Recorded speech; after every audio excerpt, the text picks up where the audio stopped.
Abuja, a city of noise and polish.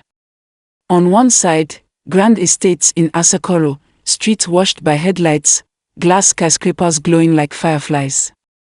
On the other, markets in Nigerian, voices haggling, dust swirling as buses honk impatiently.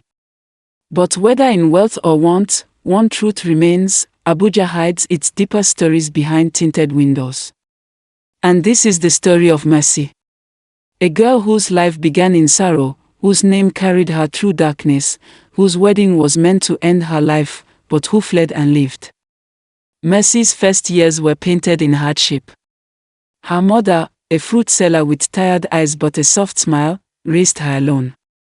She would return from the market at night, place what little money she made on the floor, and stroke Mercy's hair. "My child, your name is your covering. You will find mercy wherever you go." But life does not always listen to prayers.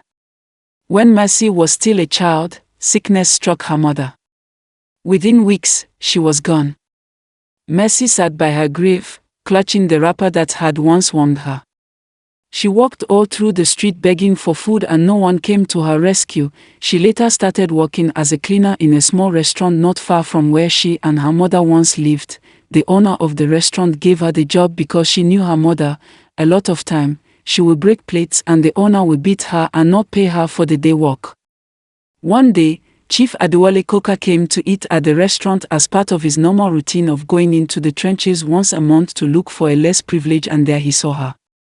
His convoys were well known in Abuja: sleek black SUVs, glass-tinted, men with rifles at the gates. He was the man people whispered about, half in awe, half in fear. Rich beyond imagination. Known for helping. Hospital bills, school fees, house rents, he paid them all.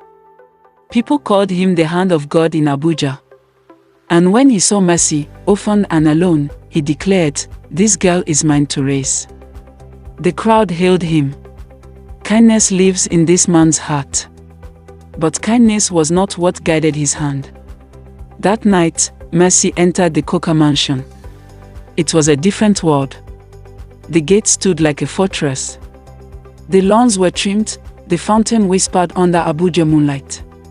Inside, chandeliers sparkled above polished marble. For Mercy, who had slept on mats beside her mother, it was heaven. The chief's wife welcomed her warmly. His children, 3 in number, played with her as though she was theirs. That night, Mercy slept like a baby in peace for the first time in many months after the death of her mother. Soon, she went to school in neat uniforms, rode in air-conditioned cars, ate at long dining tables with silver spoons. Slowly, Mercy forgot the ache of hunger. She began to believe she truly belonged. But whispers followed the chief. Those he helped met strange ends. A trader whose shop he rebuilt was found dead in his stall, eyes wide with terror. A graduate whose fees he paid vanished into madness. A widow whose rent he cleared was buried days later. People began to mutter, "Help from Chief Coker is dangerous." The rumor spread quietly. Yet his power was too great. His donations kept churches silent. His friendships with politicians kept papers clean. Abuja bowed to him. Mercy, within the mansion, saw none of it. She saw only the man who clothed her, who called her daughter. But the house had its shadows. Sometimes, when the night deepened and the city outside slept, Mercy would hear things. From the chief's study, chants, low, rhythmic, rising like wind. Sometimes screams, muffled, distant, cut short. Once, she saw a visitor arrive desperate, fall at the chief's feet, receive money, and days later, news came that the man was dead. Mercy asked questions once. The chief's wife smiled and said, "These things happen. Life is hard." Mercy let it go. By her late teens, she was graceful, beautiful in the way of women who don't try to be, quiet eyes, soft laughter, dignity in every step. People noticed her in school. But Mercy was not swayed. She carried herself with calm. Until university, when Ton came into her life. It was at a book launch in Gaki. She had been browsing when he appeared, tall, confident, smile wide as morning. The eyes met, and the air shifted. Ton spoke to her, and she found herself laughing. Days later, they were inseparable. They studied together in cafes, strolled by Joby Lake at dusk, hand in hand as lights rippled on the water, sat in church on Sundays, whispering prayers side by side. He brought her shawarma late at night, sent messages that made her blush.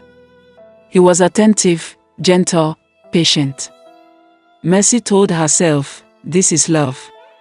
She did not know her every step toward him was scripted. Chief Coker had grown desperate. No one came to him anymore. His altar was hungry. His own children he had sent abroad. But Mercy, though raised as his own, was not of his blood. She was perfect. And so, Ton was placed in her path. Their love blossomed like fiction. Everyone was jealous of their love, and Mercy always gave thanks to God that the void in her heart is finally going to be filled. Not quite long, Ton proposed to Mercy, and as expected she said yes to his proposal. Plans began quickly as though the proposal was what is holding everything, the wedding date fixed. Abuja buzzed with excitement. Ministers, senators, tycoons marked their calendars. Decorators filled the hall with roses flown from Lagos. Chandeliers hung heavy, golden light pouring over silk drapes. Tailors worked night and day. Musicians rehearsed. On the morning of her wedding, Mercy stood before the mirror in her gown, white, flowing, glittering. Her eyes filled. She whispered, "Mama, I hope you see me." The hall filled. Cameras flashed. Guests shimmered in lace and agbada. Ton stood waiting, smile perfect. Chief Coker sat at the front, regal in agbada, cap tilted, eyes sharp. Mercy walked. But as she neared the altar, her skin prickled. The air thickened, like smoke, though none was there. Her eyes drifted to the chief. His lips moved, but not in prayer. Words old, words heavy, words that pressed against her soul. She froze. Images flooded her head at that very moment, the deaths, the madness, the whispers. Nights of chants from his study. She saw it. She understood. She was not a bride. She was an offering. Her chest heaved. Her bouquet trembled. She looked at Ton and saw it in his eyes. He knew. He was part of it. It broke her heart even more. Her love has been a lie and deceit all along. Mercy's blood ran cold. The pastor's voice asked for vows. Mercy dropped her bouquet. Gasps rose. She turned, lifted her gown, and ran. "Mercy!" the chief roared. Not like a father losing a daughter, but like a priest losing his sacrifice. She tore through the hall, veil flying, past shocked guests, past guards. Out into Abuja night. Cars honked, people shouted. Her feet burned, her gown ripped. Still, she ran. Guards followed. She darted into crowds. Horns blared. Voices cursed. But she did not stop. Then, headlights. A car slowed. Not turned. A stranger, face kind, steady. He opened the door.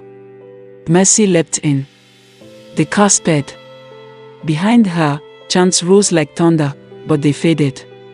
Mercy vanished. Days later, papers were arranged. Borders crossed. She boarded a plane, gown long gone, fear still clinging. Abroad, she started again. Work. Study. Building life slowly. Each night, she dreamed of marble halls and chanting lips. Each morning, she whispered thanks. Her name had spoken louder. Back in Abuja, the Coker mansion grew silent. Politicians distanced. Businesses crumbled. Chief Coker weakened. Neighbors whispered, at night, wails rise from his house. Chief Coca weekend. Neighbors whispered, at night, wails rise from his house. Cries of those he fed to his altar.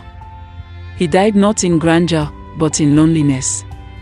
His gates rusted, his fountain dried, his name cursed. And mercy. She thrived. She became a woman of strength, her past a scar but also a testimony. She knew that evil can wear agbada, love can be staged, wealth can hide wrath. But she also knew her mother was right. Her name was her covering.